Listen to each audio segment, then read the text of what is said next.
once again, episode 5 of the Sesh, presented by Cornfed Coaching FC. Building from the back's always been a favorite of mine, and today we'll explore the topic a bit. Here to start us off on a Friday morning is Caitlin Young, Academy Director of the NWSL's Utah Royals, and is also the Executive Director of the Utah Celtic FC. Caitlin, we've been in contact a few times in the past couple of days, but let me give you an official welcome to the Sesh. Awesome. Thank you. I'm excited to be here. Yeah, Caitlin, I've been doing my research on you, market research as we prepare here. Quick question for you. Utah Celtic FC, but you're like a Rangers affiliate.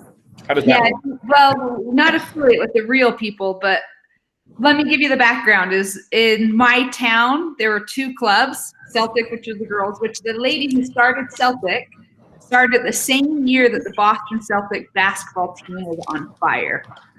So she started a youth club, trying to figure out a name. She decided to name it Celtic.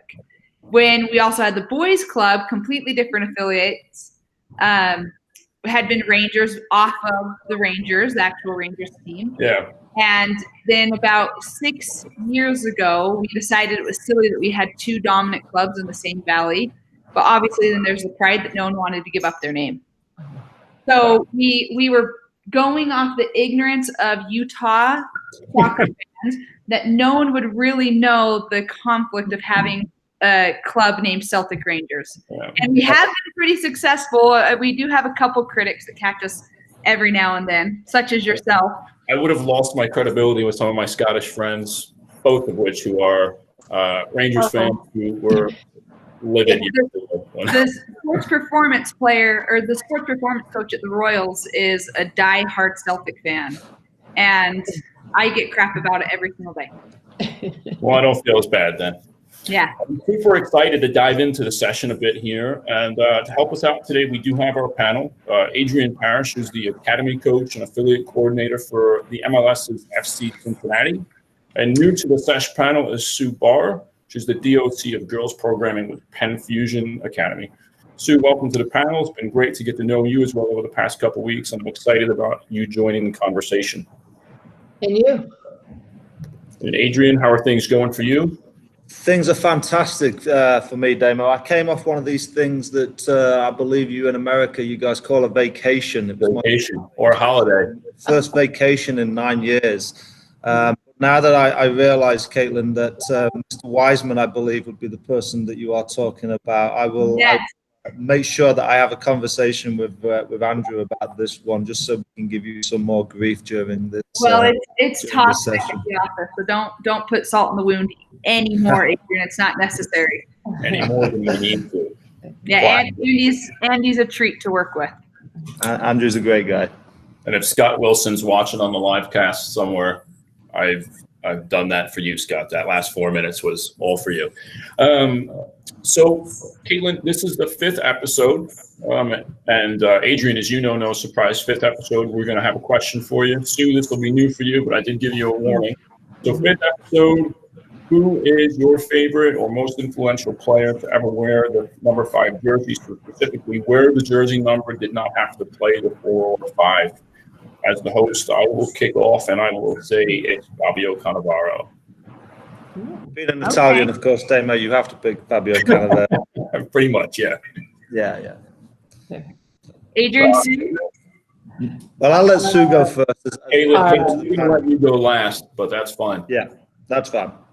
Okay, so I'm going to say, well, first I got to say I'm from Philadelphia, so for the American football fans, we got to go Donovan McNabb as quarterback, but get that out of the way. I would say probably Carlos Puyol for the hair. Fantastic. Caitlin's Googling here now, isn't she? Look, most is 5 players at 1 of 5. Yeah, I totally am. Yeah. Guys, go ahead. This one's too obvious for me. I know what you're going to say. Guess. Let's see how well friends we really are. O'Hara. No, I feel bad. 5 for the Royals. I believe she's 13 for the Royals. I feel bad. One of my girls. I feel bad. No. Come on. I'll give you a Me? hint. Headbutt. Really? It was me?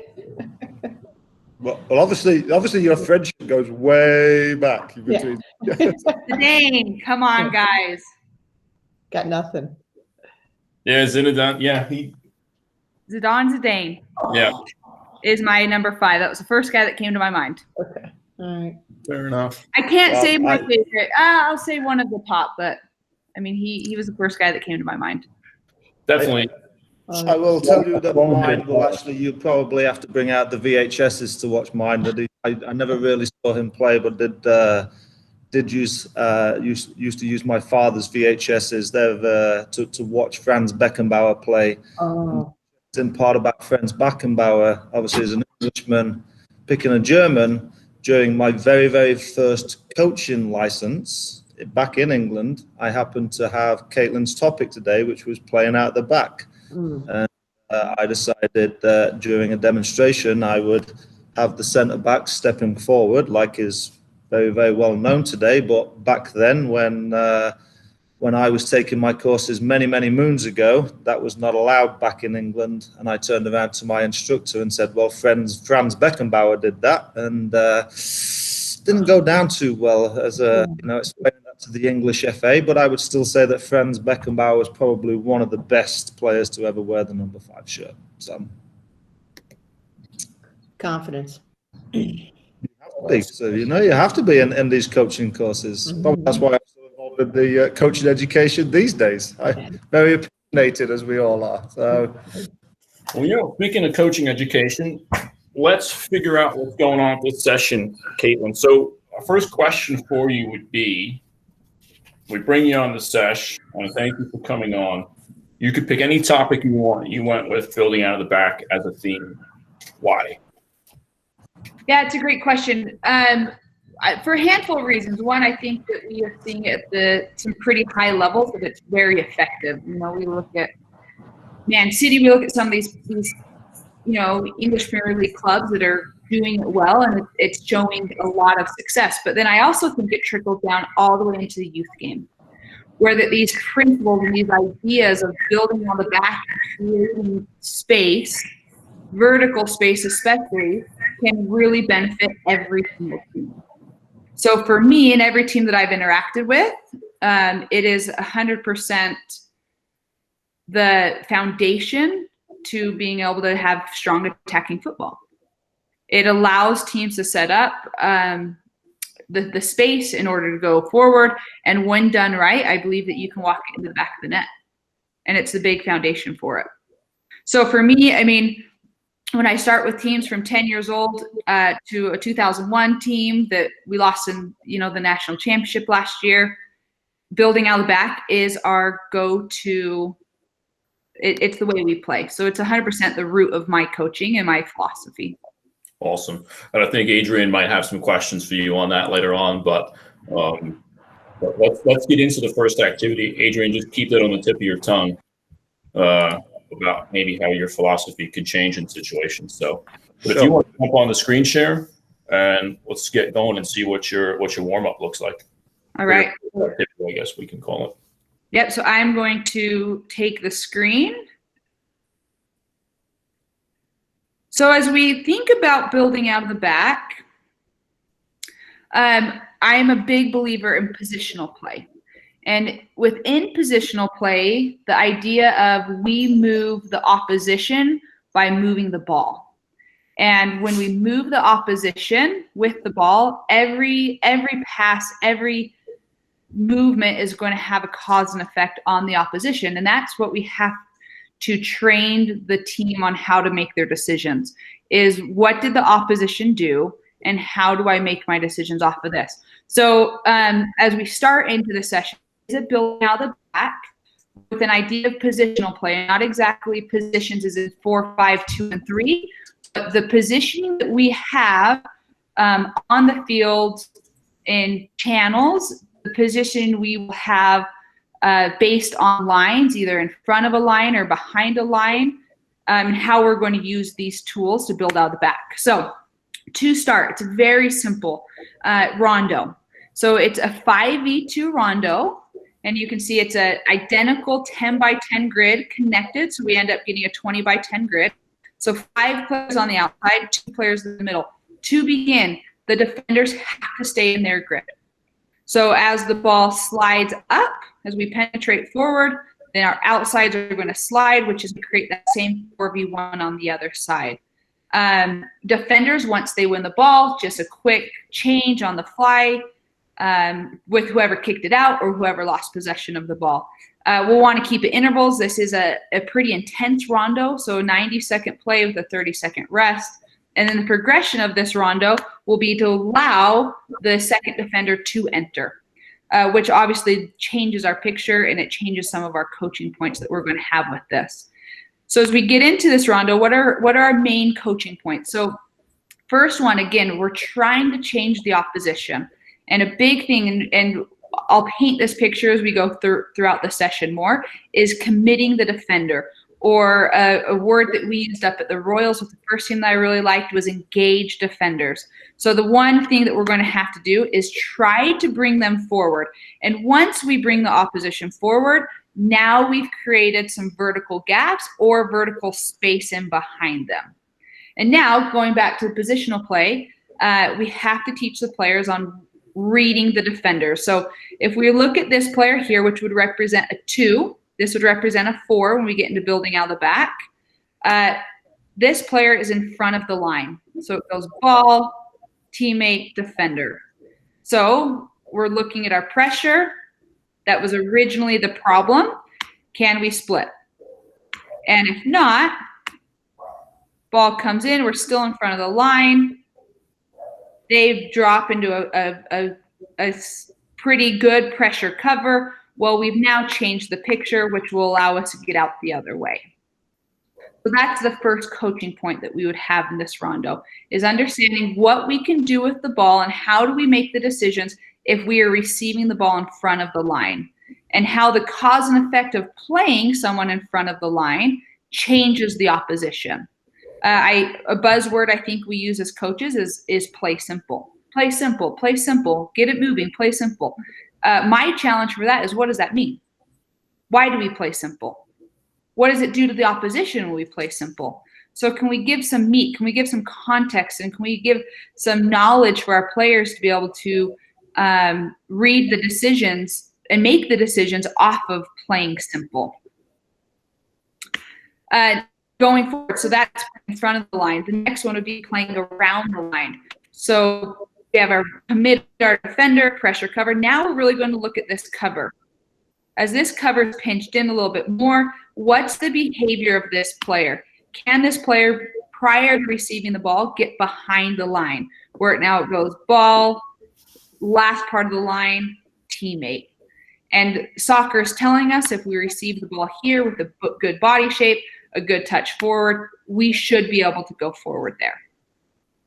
So that would be the second big coaching point that we're trying to receive. So we're going to teach them what to do if they receive it in front of a line. We're going to teach them what to do if we can receive it behind the line. And then the next one, probably the most desired, is through the line. Again, teaching this player how to read the opposition. If they come at us flat at all, then we should be able to go through the line. So that would be my first warm-up. Timing on this, it's going to depend on where your team's at with these principles. But for me, with an example right now, I'm coaching a 2008 girls team. I can usually get through this warm-up in about 10-15 minutes with them. When I was teaching them all of this, I was obviously spending maybe 20 minutes, because this is a root, the foundation of the principles that are going to help us be successful in building out the back. With older teams, when I coached, 2001 girls, we would spend maybe 5-10 minutes on this, and we'd get through it pretty quick. Okay. So I would think in this, you're trying to get through a quick 10-15 minute warm up. You're trying to get people moving. Would you say 90-30 seconds? Yeah, 90 seconds on, 30 seconds off. Are you taking those 30 seconds? Is that when you're doing the bulk of your coaching right now, or are you trying to do some within the fly, or you're probably not going to want to do a freeze or a stoppage at this stage of the game, I wouldn't think. Yeah. Yeah, you're spot on. In something like this where it does need to be free flowing, I rarely will freeze it. rarely, because I want the players to be able to experience it and find those answers for themselves. So during this 30 seconds, I usually try and do a lot with guided discovery questions. So an example would be, what was the reaction to pressure when you passed it to someone in front of a line? And let's see if we can go out this next 90 seconds and identify the reaction of pressure, the cause and effect of pressure. Let them go figure it out, and then the next 30 seconds, we would dive into the answer of it. And during those 30 seconds, since it is recovery, 30 seconds is we would move the ball, and I will show them. Obviously, it'll walk in, get their heart rate down, but paint that picture of the cause and effect of passing in front of a line, or passing around a line, or passing through a line. Awesome. So, Caitlin, with your 2 and your 3 on the outside, Yeah. do you not find the players a lot just going around the line? No, it's actually surprising. And I think a lot of that is going to change based off of your skill of the players and also the size of your grid. So example, the 2001 girls that I coached, I would make the grid significantly smaller, maybe like a 7x7 grid. And what would happen a lot is they would get stuck in this situation here, where they'd get the 2 or 3 would receive it in front of a line, and this player would get stuck kind of in front of this line going out to the left side, and they'd get stuck in this 2v2 situation, which then it's trying to get them out of those tight spaces. Yeah, and I think it's very important there that you put, it depends on your age and it depends on the skill, because I know at the levels of the academy players that I've got at FC Cincinnati, that if we had those players on the outside, it would every time just be going down the line. Yeah. Out to the 2, out to the 3, and down. You know what I mean? And the same situation. So I think it's very important here that you've touched on a couple of points here. It depends on your skill, it depends on the level. I mean, if I'm doing this, which is a great activity, I would definitely put the 2 and the 3 inside to improve them. The players that I'm working with. But this is a great variation for you to say, hey, we're not with that level with our younger players, we're not of that level, you know. So on here it's very important to show how you challenge the players, and I think this is the whole point of the Sesh, right, Dama, where this is where we can show people live how to fix it or how to manipulate it to fit the age group or the level of players that you're working with. So yeah, I love that. So slide them inside and the ball cannot exit. I love that. It's brilliant. Caitlin, yeah, I mean, go ahead, Damien. No, was this the activity, or that was your second activity that you kind of had like a secondary line for the 2 and the 3? Yeah, I did, and I'll talk kind of about that within the structure of the field and in 5 channels, and the importance that I use the half space to allow the 2s and 3s to get into higher lines. I wasn't sure if that second activity was supposed to represent maybe like a second touch line, which was a channel that the 2 and 3 would have to stay in, which then could solve this problem as well. Yeah, it's not allowing the 2s and 3s to just drop off endlessly and create these angles that are probably unrealistic. Yeah. Right, but I think even Adrian, to your point, right? If the grid is smaller, you know, then to make sure this player can't get into a higher line, the smaller the grid, then obviously the cover is going to be able to cover a lot more space. So as the ball travels into the 2 and 3, hopefully that cover could keep it in front. I mean, if we're thinking defensively, that would be our goal for this cover, to keep the ball in front of them. So the tighter the grid, I mean, the more. Caitlin, it's also going to, obviously, like you said, it's going to depend on the technical skills of your players.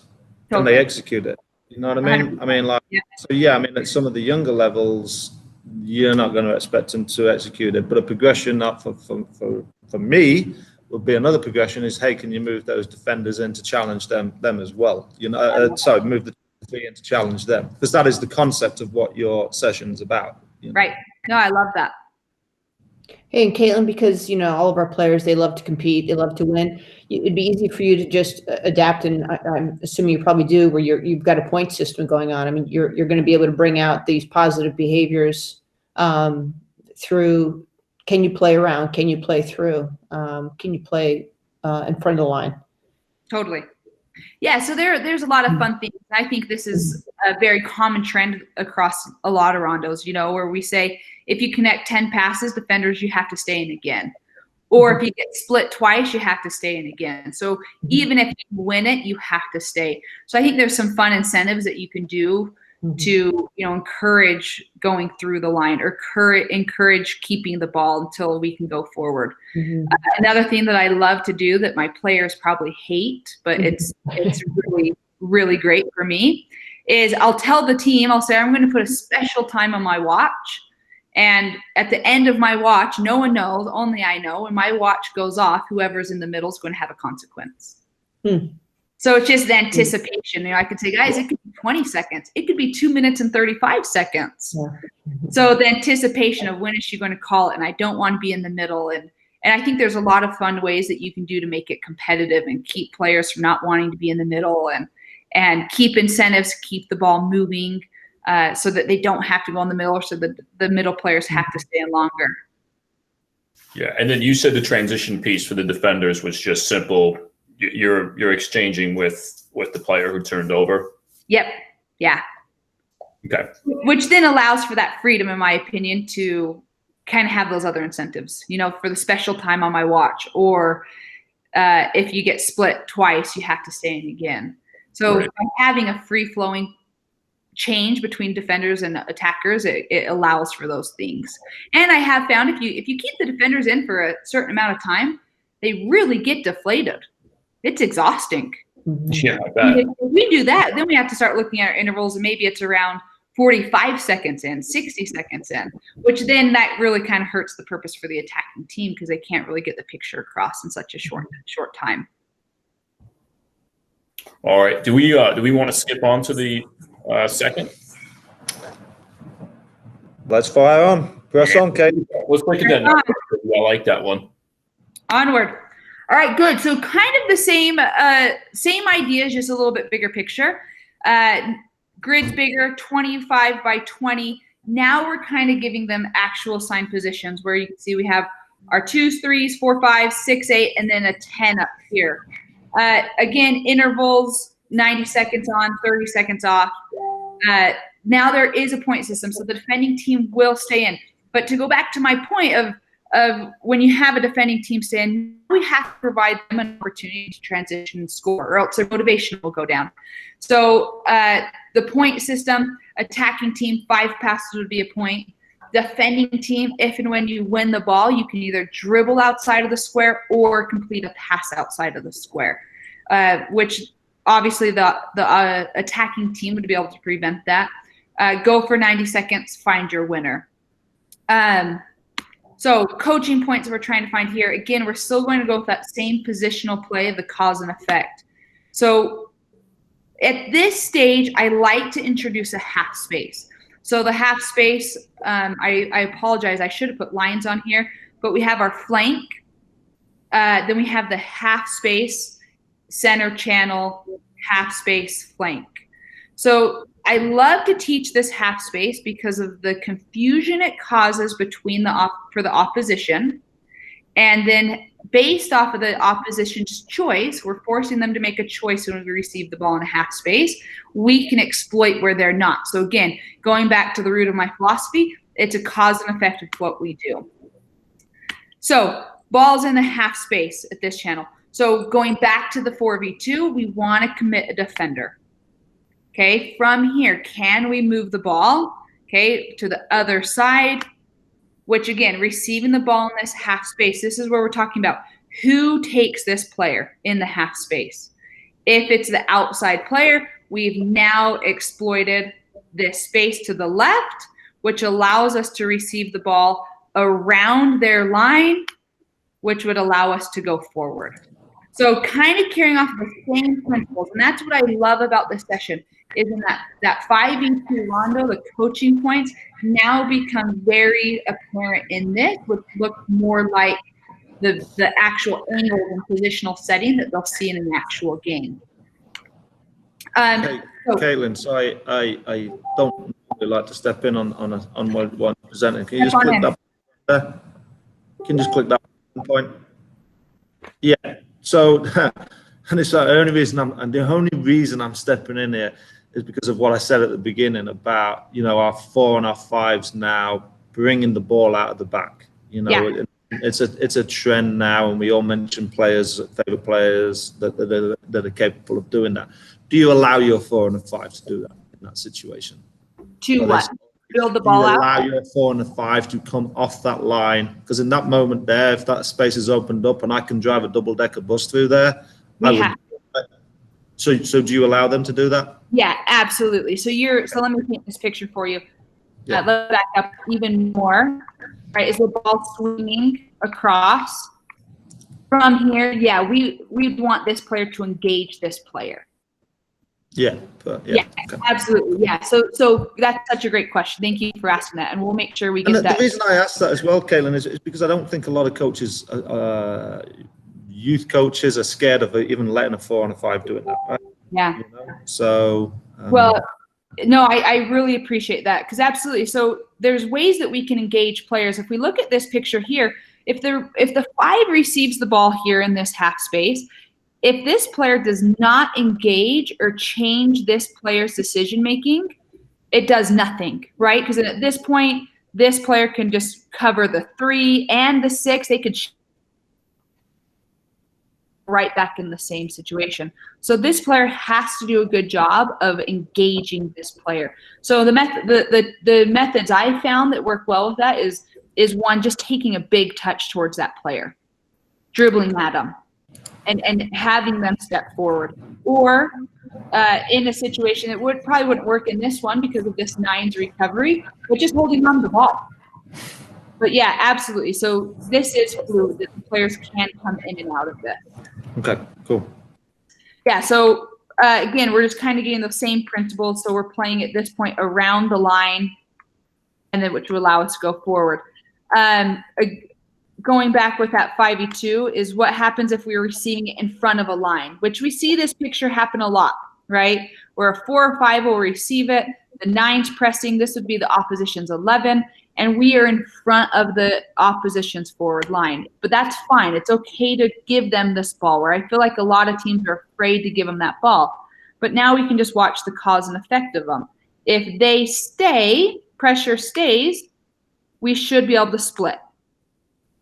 And obviously in this scenario, in a real game, there would be some defenders here. So it would be a coaching point to add on to, and we'll talk about in the next one, is the timing of this check-in, dealing with someone on your back, which with that split, we can go forward. So any questions on that? Again, kind of just giving a more position-specific approach on what we talked about in the 5v2 rondo. Caitlin, I have two quick questions. So maybe for a slightly more advanced team, in this case, the role of the 6 could be to engage that defender with the purpose of playing into your 8, with no intention of playing to your 6, right? It's just really to, so it's engaging that way with no intention of receiving. Right.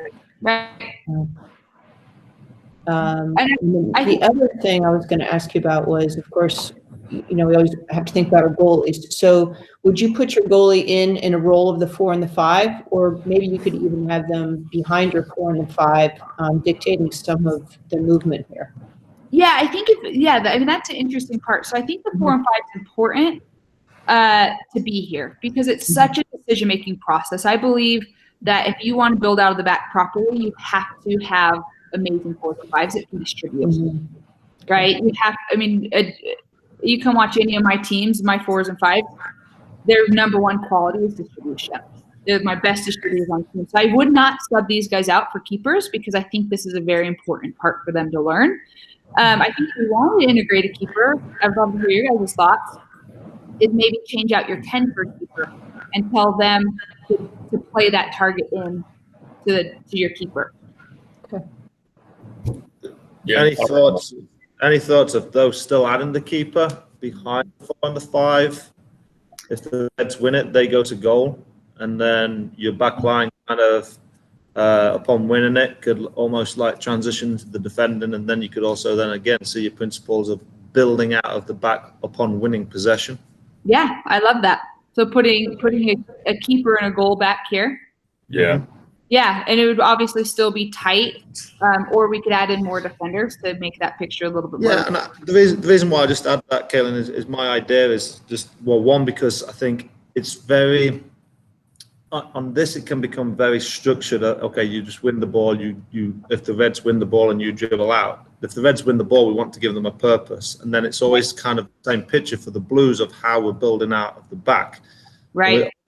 Almost like you manipulate it in the way that players never necessarily learn how to play out of the back upon transitioning straight upon winning possession. And 100%. build the way, so. And that, if I move forward, that is something that would happen big time in the next activity. Yep. Yeah. Right. It's free play. We're playing. Because I totally agree, Adrian. It's such an issue with youth soccer, especially where our teams are really great at building out the back from goal kicks. But how often does a goal kick happen? Yeah. And even better now probably now with the new rule, right?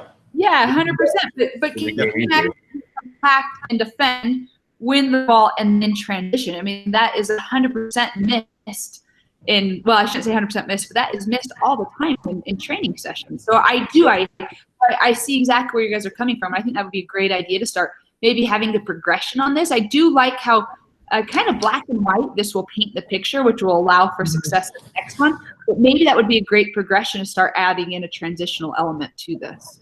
Yeah, well, that can come again with the age and the skill of the players that you're working with. Yeah. I think it's good too, because you're going to give an opportunity for the Red players who could functionally be your 7, 11, and your 9 to get some finishing in as well.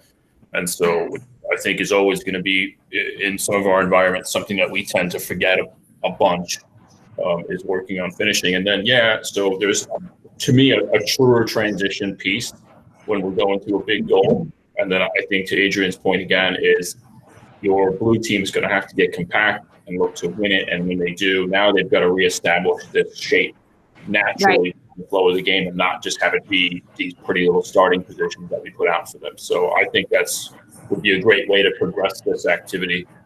Or depending on where you are in your season and your development, maybe just start off that way. Totally. Yeah, and I think it's where, I love that we keep talking about the skill of the team, right? Because if I look at my 12-year-olds, I'd maybe just keep them here, really paint this picture of what I want it to look like.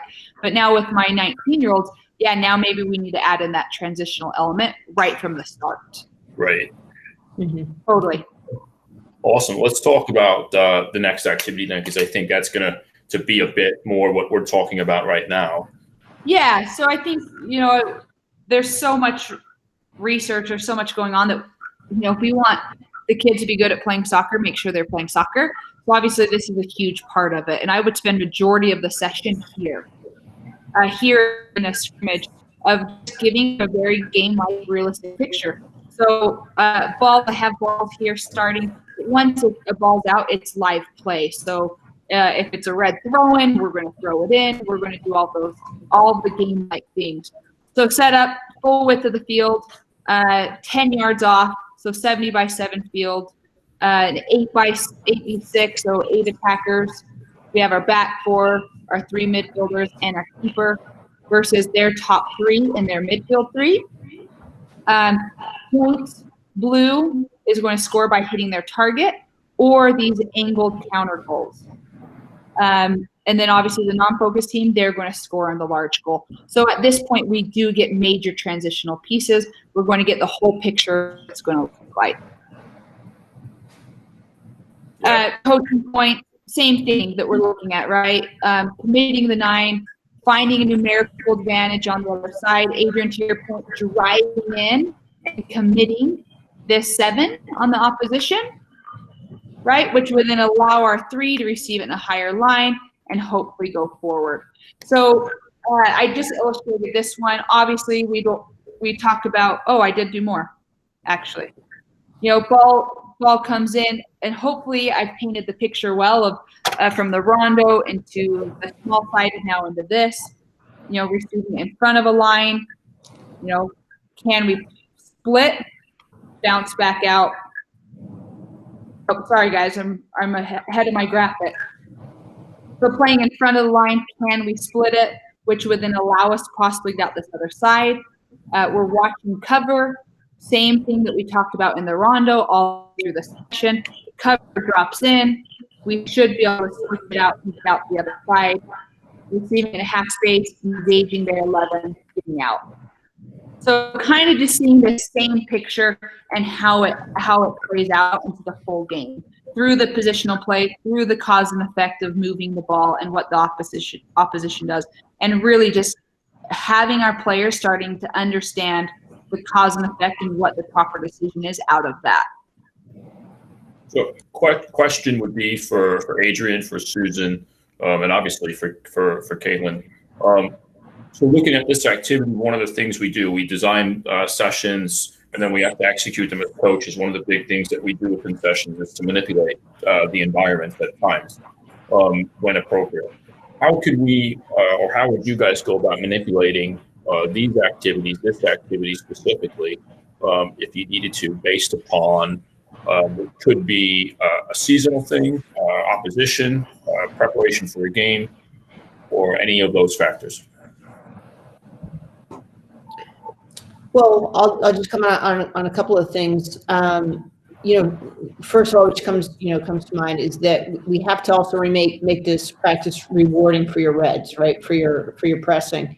So, now at the point we want to encourage that, right? Where we want to sort of encourage some of your defensive work so that you can get a real picture of what this is going to look like.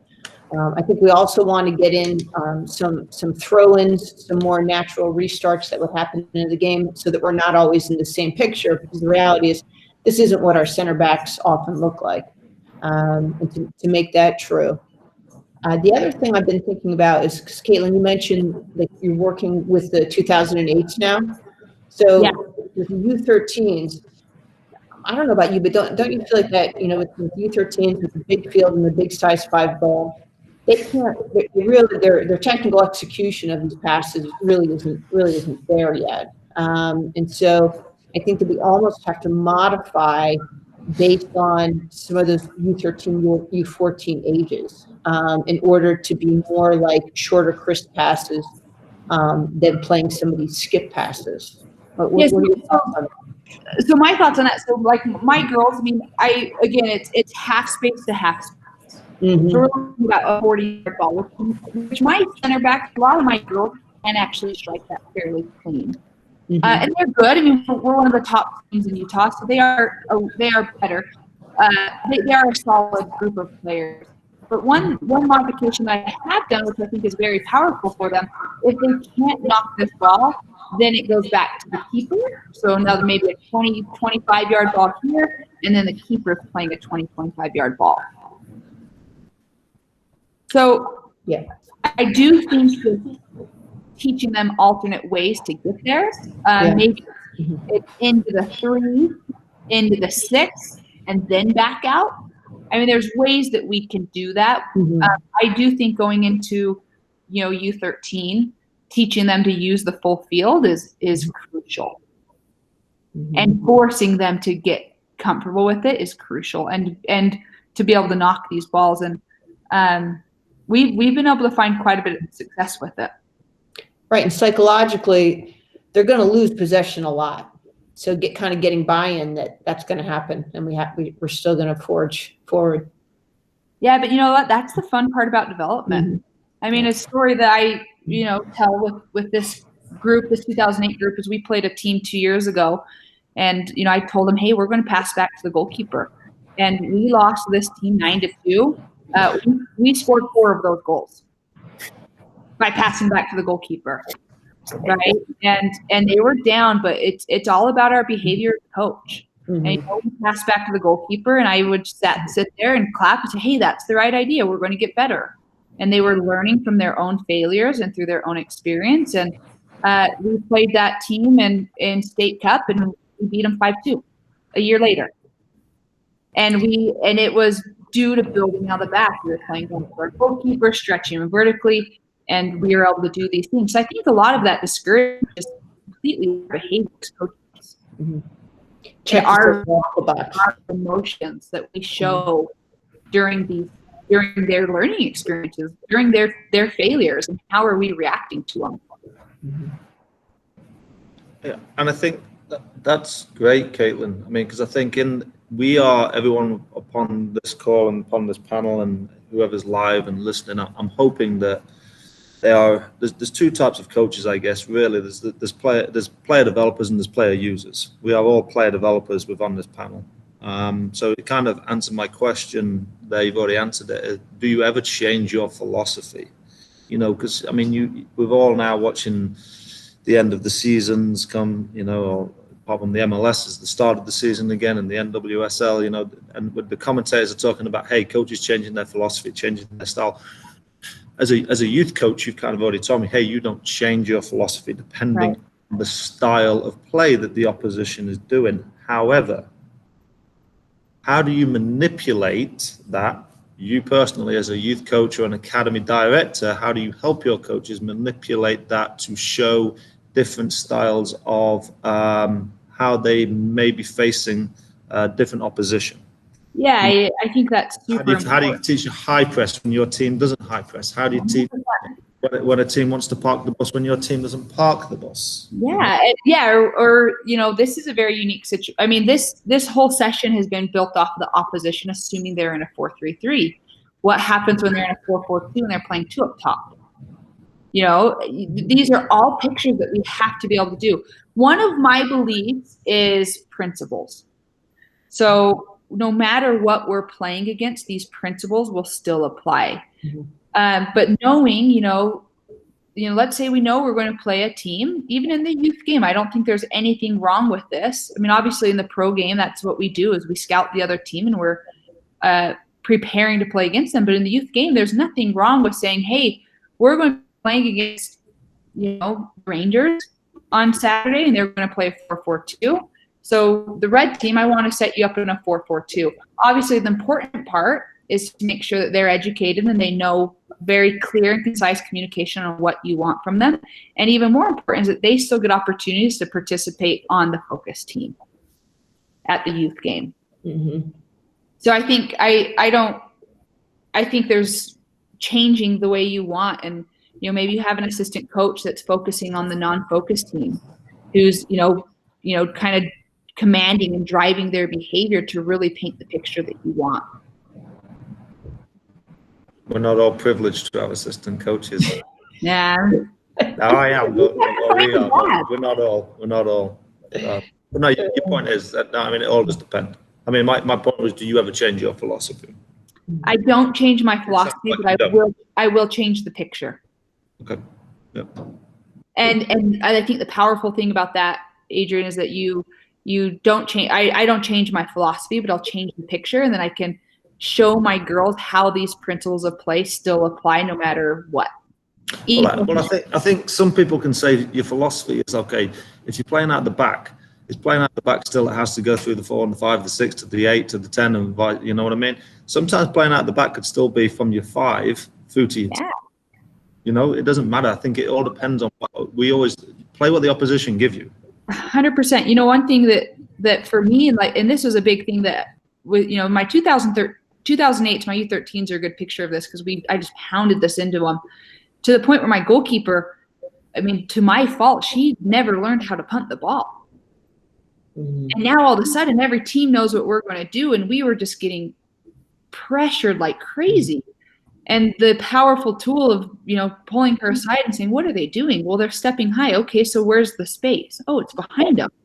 Then freaking send it over the top of them. Yeah. Right? Play what they're giving you. And that goes back to my whole philosophy that I'm trying to teach these kids is everything we do has cause and effect, and we have to play what the actions. You see, Damo, with your Arrigo Saki style, there's sometimes nothing wrong with going a little English and going over the top of nothing wrong with it. And I think to Caitlin's point, I've got kind of a similar situation with the 08 boys at our club, and it's been the same thing of 2 years of them just building out of the back, and now we play some teams in the area. And I'll be honest and talk about our culture here in Central Iowa.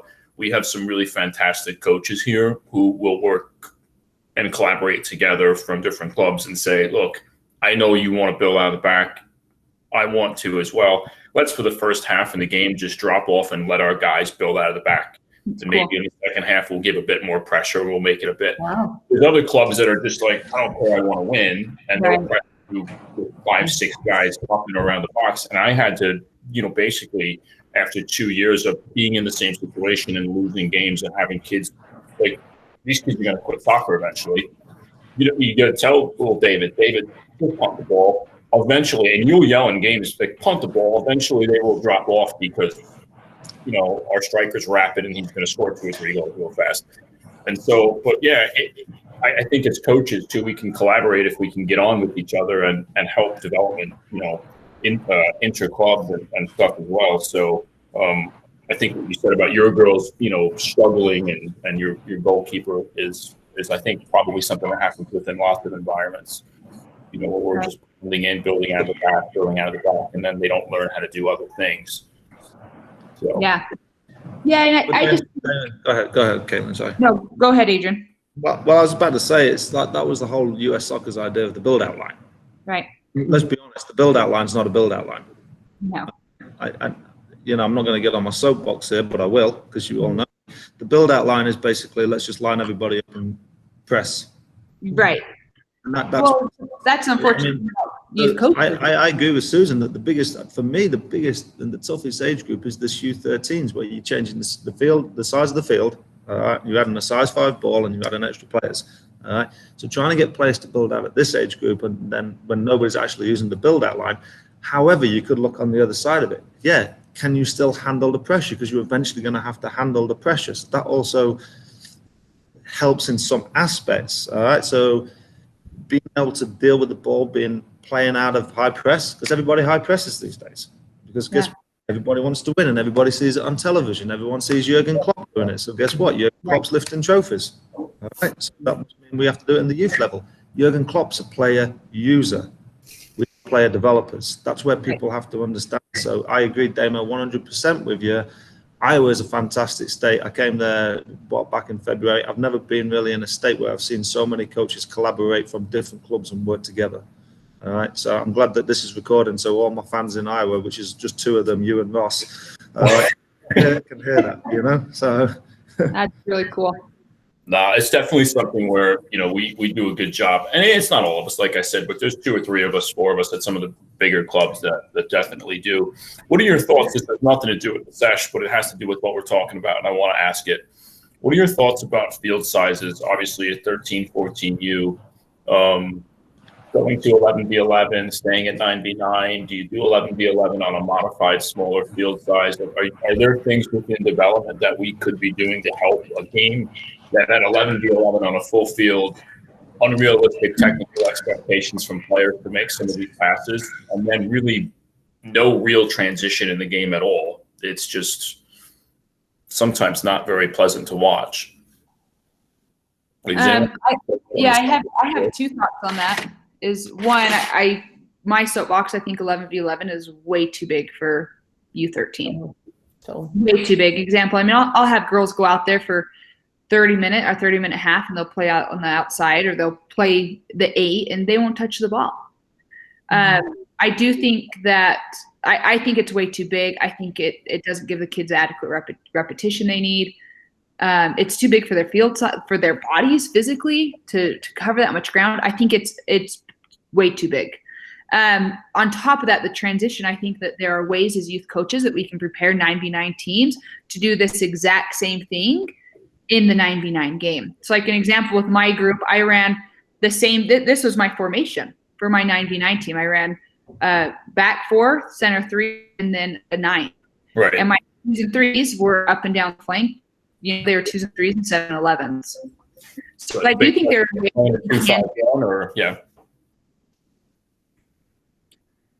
but it's way too big. I watch my girls, I watch our 08 boys, and it's way too big in my opinion. Yeah, I've always kind of, I know there's been some talk within the state here about modifying field sizes for 13s and 14s.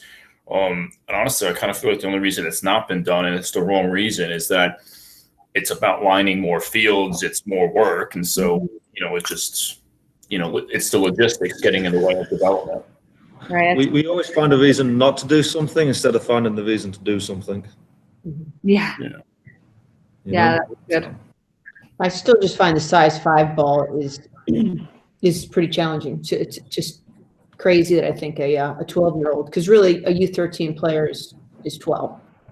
He's playing same size ball that we're playing, pros are playing with, but. Yeah, and the goal size for goalkeepers at that age. Unbelievable. Yeah. I mean, I would love to keep him in 99 until 14. I saw someone post something about the ages the other day, and the only thing I would disagree with this person, they would talk 3v3, 5v5, 7v7. So 7v7 would extend through 12U, and then 9v9 would go at 13 and 14. And I thought that was fine. The only thing was I like 5v5 over 4v4 at the younger age groups. I just think it's natural to maybe begin to train someone playing in the center of the park. Yeah. Playing an 8U game, why not make it 5v5? I know the argument would be less touches and whatnot, but it could lead to something. So take us to the final activity, which I'm imagining is some type of just a scrimmage type of thing. So formation would end up being the same for what we just had. Obviously, we're now just adding in the top player, a 9, which is a pretty easy progression. Back 2 for the opposition, 3 center mids, and 3 up top to hopefully apply adequate pressure in a game-like picture for the focus team. And just the whole goal just be to hit everything, right? Is our main coaching point to be able to read through the line, around the line, and in front of the line. And how are we doing that, and how are we building out the back? All FIFA rules would apply. Just give them the opportunity to experiment and try and figure it out themselves. So again, Caitlin, do you ever change your opposition knowing that you might be playing against the front 2 at the weekend? Yeah, I think so. Okay. If you are, if you know that's what you're doing, and again, I think it all to go back for me is, hey, we're going to see a different picture, but the principles and our philosophy are going to stay the same. Mm-hmm. Awesome. Sue, you have anything? I guess if we're looking at like play, practice, play. Are you, well, this not that this was your methodology. You didn't do a play, practice, play methodology. But when we get to here, tell me a little bit about your coaching style when you get into your scrimmage. Do you try and make it that there's a halftime? Obviously, all the rules of the game are in play. But do you create any extra incentives to support your topic? No, I just let them play. Let them play. Okay. Yeah, I think that. What's the number one question that we get from kids when they show up? Are we scrimmaging today? I just let them play and run a halftime, and I try and just observe and really figure out, it's my way to track and identify what they picked up during the session and what they didn't. Let them play, might paint a couple pictures here and there. I've never freezed during a scrimmage. If I do any sort of an intervention, it is somewhat of a halftime talk. Okay. I think our hard thing is we get in scrimmages, right? And we see all these things that we want to fix them. But we're not giving the kids an opportunity to experiment by doing that. Yeah. So my philosophy, instead of getting in there and fixing it, let's let them experiment and figure it out and keep track of that. And if we need to revisit it the next day, let's revisit it the next day.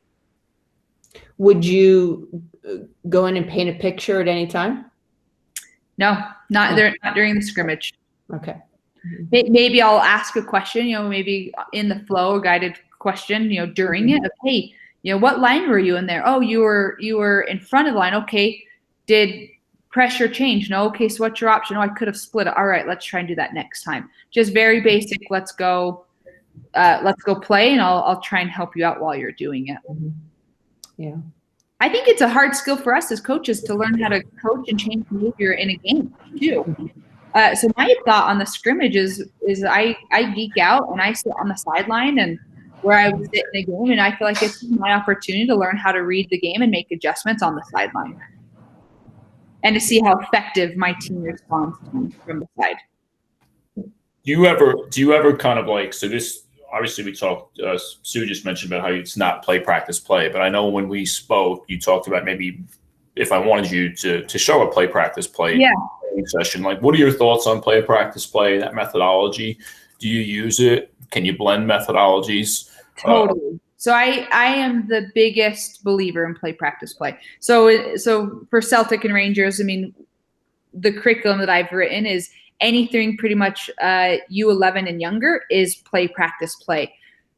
with the same methodology and the same formation or format that U.S. Soccer uses, where they get out and play. We bring them in, ask guided discovery questions, let them go out and figure it out, bring them in, answer it. But then obviously it would be questions to my principles of play and my philosophy. And then it would be play, and then maybe my practice would actually just be maybe small little snippets of, maybe a short rondo, and then the implementation part of my session, and then a scrimmage.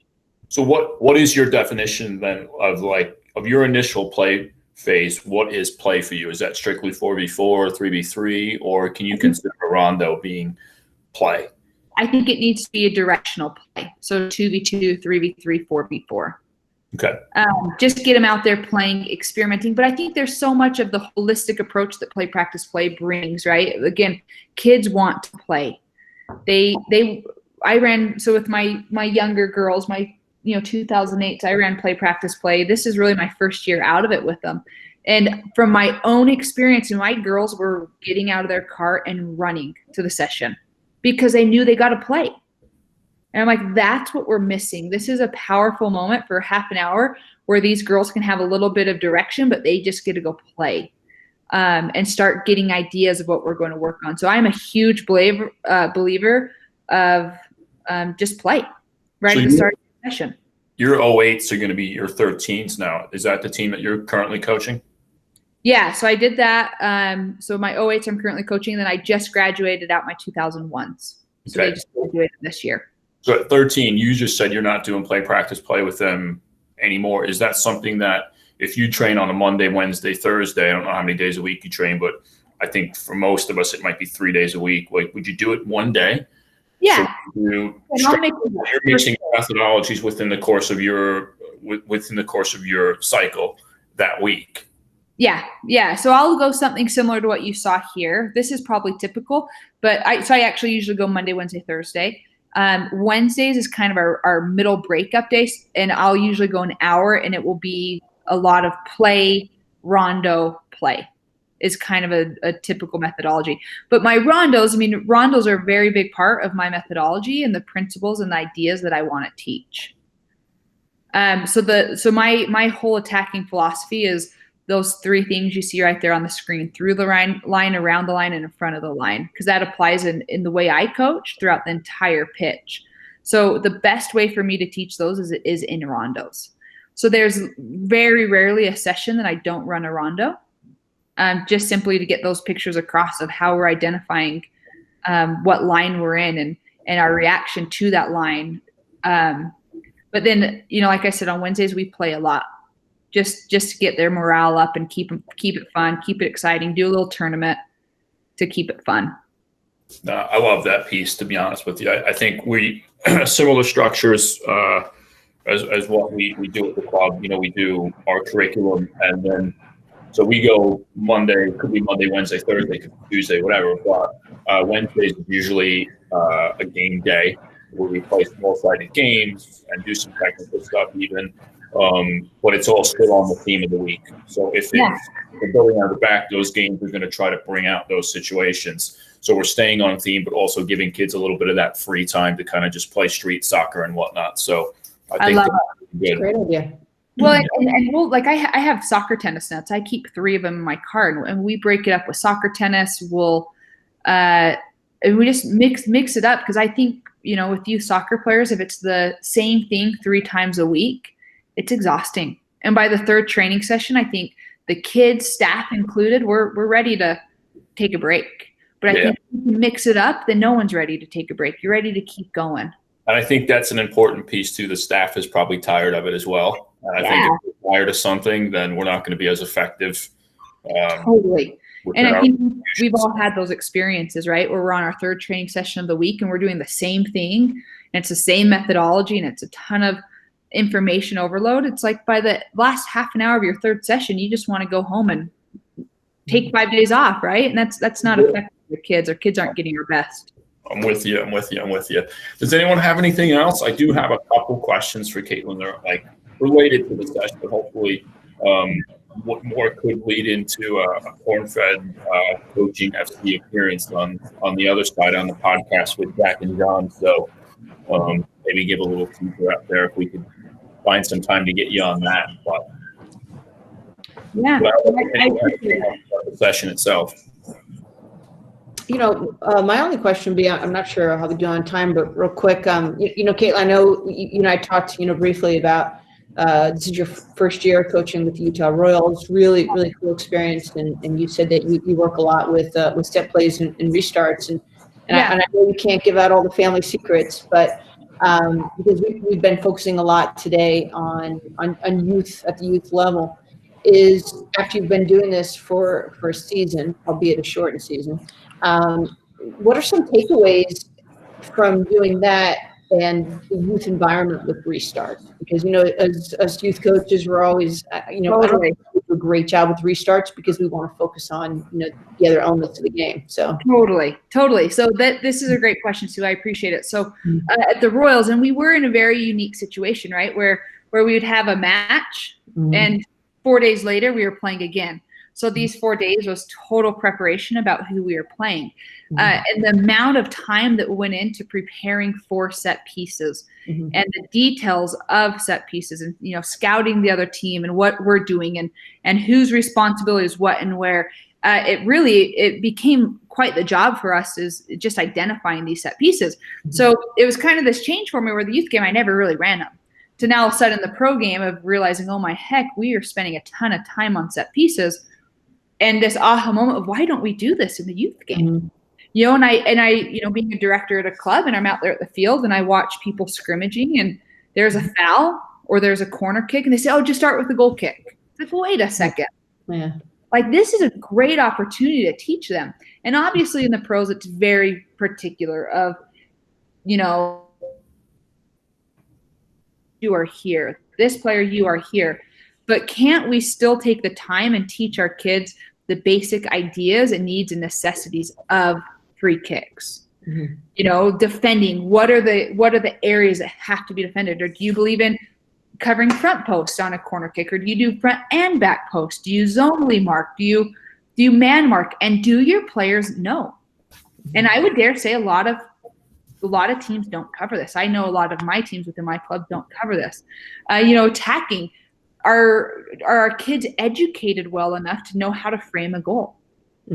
Are they educated enough to know how to make their runs where the ball's 25 yards out opposed to 40 yards out? Are they educated enough? And are we taking the time, especially in this last week of the training of scrimmage, to teach them this? So, Sue, which you need to back up. Do I ever freeze in a scrimmage?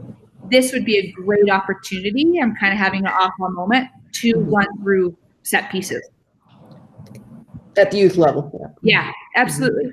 But it has been a good moment for me, a good learning experience in my career of, hey, I need to spend more time with my teams on set pieces. Make it interesting. Yeah, and make sure they know. Make sure they know the basic ideas that have to happen with the set piece, when and where. All comes down to set pieces sometimes. So. Absolutely. I know it did for you guys against the Dash in the first game. 3 games, 2 set pieces at the end to come back late. So absolutely. Well, and well designed. Dash in the quarters, right? We lost some PKs to them. Set pieces are a big part of the game. Adrian, you got anything? No, I mean, I think that I'm not going to get on the set piece box here, but I think there's reasons why a lot of youth coaches don't. I think they feel like time. But I think Caitlin's used a good idea, and it's always very, very beneficial for you to use the game at the end to coach the set pieces. I think it's very interesting there. I kind of sat back for once and listened on methodology, and I think it's very interesting that everyone has their own methodology of that, but it's very interesting that just even using Caitlin there, you said, you're a big believer in play, practice, play. However, you still mix it up. So there's a mixture, and I think that's very important. At the end of the day, kids, yes, just want to play. All right, they want to play the game. and I think, we don't necessarily do that enough with them. So I think I don't think it's listening to you saying, hey, you're a big believer. I don't say, hey, this is what I do all the time. So it's very important for listeners that people just say, hey, don't just go out there. Hey, I took a grassroots coaching course and they taught me play, practice, play. I have to use play, practice, play every day of the week that I'm coaching. Right. So mixing it up, variety for the kids and variety for you as a coach. So, it's been a very good session here, Caitlin, and obviously just in Utah, you need some help on maybe taking everybody over to Scotland to understand the difference between Celtic and Rangers. So. Yeah, well, don't worry. I mean, I hope I'm not letting the cat out of the bag, but there will be changes because of that. Don't worry, guys. I get it. I get it. Some changes. Well, hey, Caitlin, this was it was really good. I would like to get you connected with Jack and John, Jack Andrews, John Soda from the Cornfed Coaching podcast, because I think Sue brought this up to me, and if I had time to delve into it, I would. But it's really their thing, anyways, to do that type of stuff. I think people would love to hear about. What you're doing with the Royals right now, what the experience was like in the tournament, how COVID thing, what was it like to be tested, and all that type of stuff going on now. I think could make for an interesting pod. So, totally. I will get you connected with those guys and see if we can get you on. Well, I love talking about soccer. That gets my blood going. So I'd be happy to. I really appreciate the opportunity. It's always fun to chat with good soccer people and learn, and I appreciate the feedback you guys gave me, and onward and upward. We'll just continue to get better every day. Well, we appreciate you. So that is our effort on this 5th episode of the Sesh. From all of us here at Cornfed Coaching FC, I wish you well and stay safe.